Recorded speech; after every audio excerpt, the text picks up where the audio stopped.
Visa ইস্যুর মেয়াদ শনিবার শেষ হলেও ভিসা পায়নি 11,000-এর বেশি হজযাত্রী।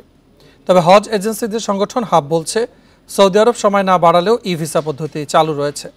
আর ধর্ম মন্ত্রণালয় বলছে, নিবন্ধন করা সবাই সৌদি আরব যেতে পারবেন।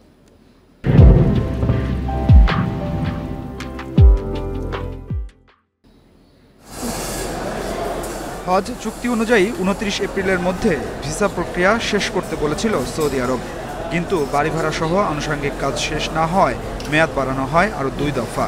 সবশেষ শনিবার ভিসা ইস্যুর সময় শেষ হলেও 11,000-এর বেশি হজযাত্রী ভিসা পাননি। এরই মধ্যে সময় বাড়ানোর আবেদন করেছে ধর্ম মন্ত্রণালয়। তারা আশা করছে নিবন্ধন করা সবাই হজে যেতে পারবেন। 83,711 জনের এনরোলমেন্ট করা আছে ভিসা সিস্টেম। এখন শুধুমাত্র সাবমিট করলেই হয়ে যাবে। আমরা এই সংখ্যা উল্লেখ করেই তাদেরকে জানিয়েছি এবং তাদের কাছে বিষয়টা বিবেচনাধীন আছে। আমরা আশা করছি খুব শীঘ্রই এটা জানতে পারবো। আমরা কোনো অনিশ্চয়তা এই কারণে চিন্তা করছি না, কারণ যেহেতু সৌদি সরকারের কাছে এবং সৌদি হজ সিস্টেমে আমাদের এনরোল করা আছে এবং এই সংখ্যা জানিয়েই তাদেরকে বলা আছে। এখনও ভিসা না পাওয়া বেশিরভাগই বেসরকারি হজযাত্রী। এজেন্সিদের সংগঠন হাব বলছে, সৌদি আরব সময় না বাড়ালেও ই ভিসা পদ্ধতি চালু রয়েছে, তাই চাইলেই ভিসা করতে পারছে এজেন্সিগুলো।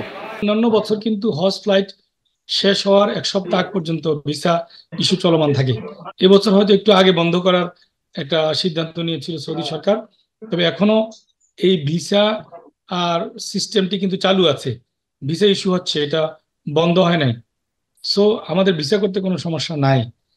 আর ভিসা আমরা বাংলাদেশ অন্যান্য দেশ থেকে এগিয়ে আছে। ইন্ডিয়া পাকিস্তান থেকে আমরা আরো ভিসার সংখ্যা, ইস্যুর সংখ্যা এগিয়ে আছি। 9 মে থেকে রোববার দুপুর পর্যন্ত 28টি ফ্লাইটে সৌদি আরবে গেছেন 11,017 যাত্রী। Adilur Rahman, independent news, Dhaka.